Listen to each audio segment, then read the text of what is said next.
Chegou o momento da gente transmitir a palavra predestinada de sabedoria, o Evangelho da Graça de Deus, aqui no programa Jesus é Luz. E hoje nós vamos à leitura de Romanos capítulo 9.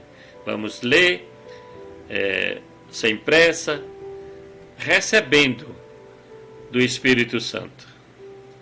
É assim que o Espírito Santo faz em nossas vidas, na vida dos eleitos, dos escolhidos de Deus. Olha o que está escrito. O apóstolo Paulo, escrevendo aos Romanos, no capítulo 9, diz: digo a verdade em Cristo, não minto, dando testemunho comigo a minha consciência no Espírito Santo. Abba, Pai, hein? Que maravilha, hein? Consciência no Espírito Santo. Isto mesmo. A maior testemunha nossa, esta consciência, é o Espírito Santo em nós. Ele, no seu capítulo 1, no versículo 9, ele inicia dizendo, quando ele escreve a carta, no seu capítulo 1 de Romanos, ele diz: porque Deus, a quem sirvo em meu espírito, no Evangelho de seu Filho, me é testemunha de como incessantemente faço menção de vós. Interessante aqui ele diz que servem no Espírito. Hoje nós não servimos ao Senhor na carne, não. Nos mandamentos, nos rudimentos, mas no Espírito. O nosso Espírito com o Espírito de Deus, né? Através de quê? Através do Evangelho. Quem entende o Evangelho, quem compreendeu o Evangelho da graça de Deus, quem recebeu, anda reinando em vida, tem o conhecimento e anda com uma consciência limpa, porque a consciência vem no Espírito Santo. Ele diz no versículo 2 de Romanos 9, ele diz que dando testemunho comigo, a minha consciência no Espírito Santo, que tenho grande tristeza e incessante dor do meu coração. O que seria esta dor, essa tristeza no coração do apóstolo Paulo? Ele vem explicar totalmente, começando aqui com relação ao desejo dele, que os irmãos, que os seus parentes tivessem esse conhecimento que ele teve. Porque nem todos têm, nem todos foram escolhidos. Ele diz que porque eu mesmo desejaria ser separado de Cristo por amor de meus irmãos, que são meus parentes segundo a carne. Olha só. Os quais são israelitas, de quem é a adoção e a glória e os pactos e a promulgação da lei e o culto e as promessas. De quem são os patriarcas e de quem descende o Cristo segundo a carne, o qual é sobre todas as coisas, Deus bendito eternamente. Aí ele traz toda essa passagem, essa informação dos israelitas, do qual é a adoção, né, da glória, né, os pactos, né, segundo a lei. E ele diz o seguinte: não que a palavra de Deus haja falhado. Olha a primeira item de revelação aqui do Evangelho. Não que a palavra de Deus haja falhado, porque nem todos que são de Israel são israelitas. E aí, como é que se fala, né? Será que era de estrangeiros que eles estavam falando? Era de pessoas de outras nações, de outros países? Porque nem todos que são de Israel são israelitas? Não. Ele vem falar agora sobre o verdadeiro israelita, sobre a verdadeira Israel. Sim, vamos entendendo no versículo 7 que diz o seguinte: nem por serem descendência de Abraão são todos filhos, mas em Isaque será chamada a tua descendência. Isto é, não são os filhos da carne que são os filhos de Deus, mas se os filhos da promessa são contados como descendência. Ele já explica aqui. Ele diz que não são os filhos da carne que são os filhos de Deus, mas se os filhos da promessa são contados como descendência. E quem eram os filhos da promessa aqui? Foi em quem? Foi em Isaque, né? Em Gálatas 4:28 diz: mas nós, irmãos, somos filhos da promessa como Isaque. Isso. Porque a palavra da promessa é esta. Aí ele conta a história. Porque este tempo virei e Sara terá um filho. Sabe dessa promessa que Deus fez a Abraão? Que seria pai de muitas nações? Isto. E ele e Sara não entenderam, porque pelos olhos naturais, pelo que eles estavam vendo, eles não acreditariam nunca que poderia sair dele várias nações. Uma mulher estéril, um homem já de tenra idade. Mas houve uma promessa, houve um anjo que veio. Deus enviou um anjo, fazendo a promessa, Gênesis 18:10, e disse: certamente tornarei a ti por este tempo da vida, e eis que Sara, tua mulher, terá um filho. E diz aqui o texto que Sara ouviu a porta, né, da tenda, atrás da porta que estava atrás dele. E diz que ela se ri, né? Não acredita. E não somente isso, mas também Rebeca, que havia concebido de Isaque, nosso pai. Pois não tendo gêmeos ainda nascido, nem tendo praticado bem ou mal, para que o propósito de Deus, segundo a eleição, permanecesse firme, não por causa das obras, mas por aquele que chama, foi-lhe dito: o maior servirá ao menor. Como está escrito: amei a Jacó e aborreci a Esaú. Olha a escolha soberana de Deus aqui. Em Rebeca, ele mostra o propósito de Deus segundo a eleição, segundo a escolha soberana do próprio Deus. Aqui está se referindo à própria salvação, à salvação eterna nossa, que não é por obras, mas por aquele que chama, Jesus Cristo. Você está ouvindo esta palavra? Sente que és um escolhido, uma escolhida de Deus? O Espírito não vai te deixar enganado ou enganada. Aqui eu não estou pregando e dizendo: aceite Jesus e venha se congregar na minha igreja que você está salvo, não. Não. Aqui eu estou pregando simplesmente para trazer a reconciliação dos filhos de Deus, o entendimento aos filhos de Deus, aqueles que já foram eleitos, segundo a sua soberania, pois assim é a escolha de Deus. Não é por obras, mas é por aquele que chama. E é Deus quem te chama, é Deus quem nos chamou.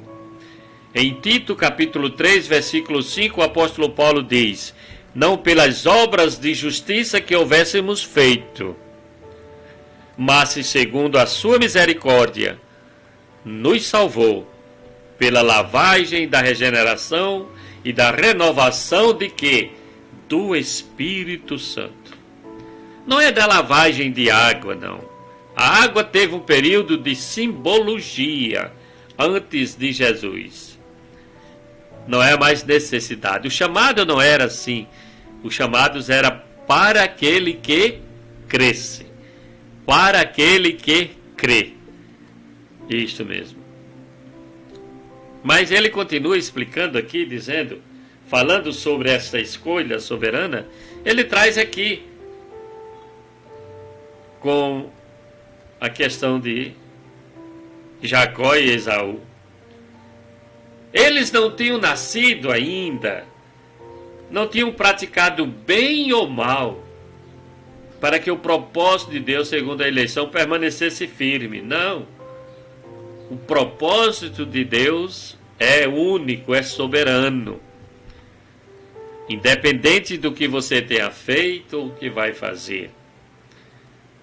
É Ele que chama. Ele escolheu, Ele chama. Está chamando agora mesmo pelo Evangelho. Ele disse, amei a Jacó e aborreci a Esaú. Mas quando nós pregamos a predestinação, pois isto é predestinação, muitos dizem assim, Deus é injusto. Como é que pode? Ele escolheu uma pessoa para o inferno e outra para o céu. A religião trouxe isso. A religião trouxe o engano. O Evangelho não. O Evangelho traz a luz. E o programa Jesus é Luz está trazendo esta luz para você nesta tarde. Você aqui, independente de qual igreja você está se congregando agora. Ou talvez você não esteja somente ouvindo este programa e não acredita em nada. Mas você está ouvindo uma palavra libertadora, uma palavra reconciliadora. Porque esta palavra, ela tem direção certa.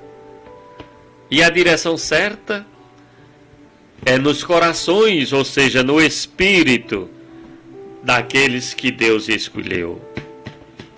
E eu sei que Deus escolheu muitos e muitos aqui nesta cidade do qual eu tanto prego a palavra de Deus, bem como nos ouvintes que estão aí, de cidade em cidade, de estado em estado, onde têm sido alcançados por esta palavra, por este ensinamento desse ministério. Aqueles que não entendem vão dizer sempre que é injustiça de Deus. Mas Deus não é injusto, meus amados irmãos. A soberania é dele. O livre-arbítrio é uma doutrina falsa. Isto não tem respaldo bíblico. O livre-arbítrio nega a soberania de Deus. Ah, mas Deus amou Jacó e aborreceu Esaú. E daí? Foi ele quem assim quis. Foi ele quem me fez, foi ele quem te fez. A própria resposta vem no texto aqui. No versículo 14. Que diremos, pois, a injustiça da parte de Deus? A resposta vem imediata. De modo nenhum. Versículo 14 do capítulo 9 de Romanos. Versículo 15. Porque diz a Moisés: terei misericórdia de quem eu aprover ter misericórdia, e terei compaixão de quem me aprover ter compaixão. Foi o que foi dito a Moisés.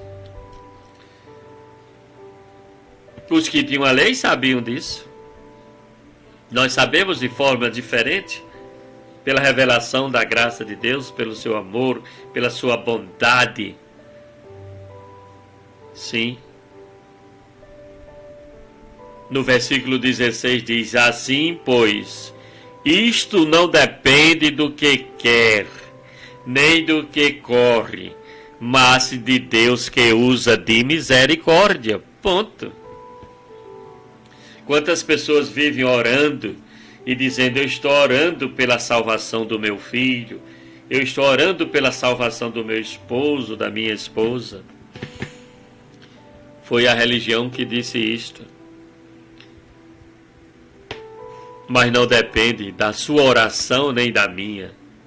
Podemos orar sim, até para que Deus os livre do mal, sim, para que Deus direcione no seu dia a dia. É normal, sim. Mas concernente à salvação eterna, a escolha é soberana, é divina, e Ele já escolheu. Ele conhece as suas ovelhas. Por isso que tem um louvor que diz aí que Ele deixa as 99 e vai buscar a que se havia perdido.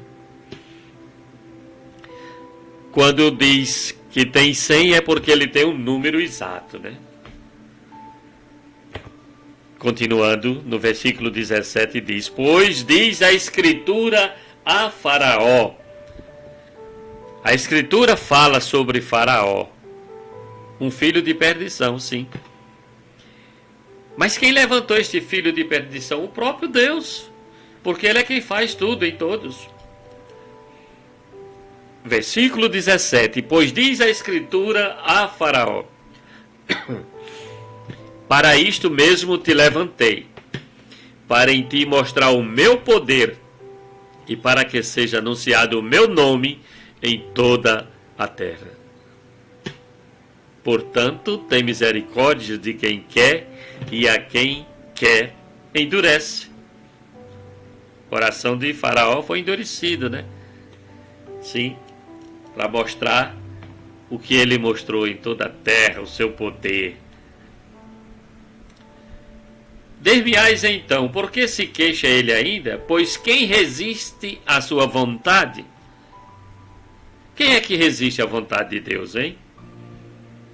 Ah, você está pregando o livre-arbítrio, então Deus está fazendo a sua vontade ou você está fazendo a vontade dele? Existe uma inversão de papéis aos líderes da pregação do livre-arbítrio, negando totalmente a soberania de Deus. Isto. Quem resiste à vontade de Deus, né? Vamos caminhando aqui, lendo o versículo 20 de Romanos, capítulo 9. Mas se, ó homem, quem és tu que a Deus replicas? Porventura a coisa formada dirá o que formou? Por que me fizestes assim? Você que foi formado, eu que fui formado. Eu posso chegar e dizer ao meu Criador: por que me fizeste assim? Pode até reclamar, pode até dizer, mas não tem resultado nenhum. A coisa formada dirá ao que formou: por que me fizestes assim? E Isaías, no capítulo 45, versículo 9, disse assim: ai daquele que contende com seu Criador, caco entre outros cacos de barro. Porventura dirá o homem ao que formou: que fazes? Ou a tua obra não tem mãos?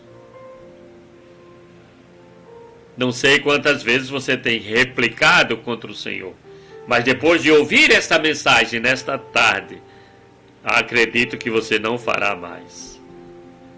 Caco entre outros cacos de barro. Porventura esses cacos, vai dizer o barro ao que formou: que fazes? Agora diz a palavra, o Evangelho da graça de Deus te revela, nos traz a revelação. No versículo 21 ele diz: ou não tem o oleiro poder sobre o barro, para da mesma massa fazer um vaso honroso e outro para uso desonroso? Em outra tradição diz um vaso para honra, outro para desonra? Isto. Há uma pergunta aqui. Você tem resposta para esta pergunta? Ou não tem o oleiro? Troque esta palavra oleiro pela palavra Deus. E leia comigo. Ou não tem Deus poder sobre o barro? Troque o barro pelo homem. Ou não tem Deus poder sobre o homem para da mesma massa, isto, o homem é da mesma massa, né? A mesma natureza é humana, né? Isto. Todos os elementos que foram feitos o homem, que tem na face da terra, é único, né? Mas ele fez um para a honra e outro para a desonra. É assim que o Evangelho nos revela, nos traz. Continuando, versículo 22. E que direis? Se Deus, querendo mostrar sua ira e dar a conhecer o seu poder, suportou com muita paciência os vasos da ira preparados para a perdição, para que também desse a conhecer as riquezas da sua glória nos vasos de misericórdia, que de antemão preparou para a glória. O apóstolo Paulo diz, os quais somos nós, a quem também chamou, não só dentre os judeus, mas também dentre os gentios. É isto mesmo. E aí? O que é que você diz desta palavra? Você que muitas vezes, e com muita ira, tem me chamado de herege, de mentiroso, de filho não sei de quê. Esqueceu que eu sou seu irmão? É? Deus está trazendo entendimento agora para você. Esqueceu que nós somos um com o Senhor, somos um espírito com o Senhor? Ou você não é desse vaso? Porque existem os dois, sim. Mas eu acredito que você que está ouvindo, que é um vaso escolhido, que é um vaso de honra para a glória do Senhor Jesus, vai clarear sua mente. Sim. E vai sair desta mentira religiosa, desses falsos profetas que vivem pregando o livre-arbítrio, o falso livre-arbítrio concernente à salvação, diminuindo o poder de Deus, negando a soberania de Deus. É o que todos fazem, que muitas vezes passam nesta passagem e devido aos seus segmentos, aos seus estatutos, ao serviço aos homens e não a Deus, vão continuar negando a soberania de Deus. Receba luz agora nesta tarde. Receba entendimento. Você é filho e filha de Deus. A palavra está dizendo que Deus suportou e ainda suporta, né? Suportou porque tudo já ocorreu. Com muita paciência os vasos da ira preparados para a perdição. A palavra, o Evangelho está dizendo que tem um vaso preparado para a perdição. Não sei quem é, quais são. Eu sei de mim. A própria Bíblia diz, examine-se o homem a si mesmo, né? Mas que na Bíblia está escrito e que nos foi revelado que existe uma semente de salvação e outra de perdição, está escrito. E ele diz no versículo 23, para quem também desse a conhecer as riquezas da sua glória, nos vasos de misericórdia, que de antemão, ou seja, bem antes, preparou para a glória. Fomos preparados de antemão, fomos escolhidos. E ele diz que não é só dentre os judeus, mas também dentre os gentios, pois ele estava escrevendo esta carta aos romanos. Aí ele usa o que o profeta Oséias escreveu. Ele diz, como diz ele também em Oséias. Quem diz também em Oséias? Deus. Deus que usou o profeta Oséias.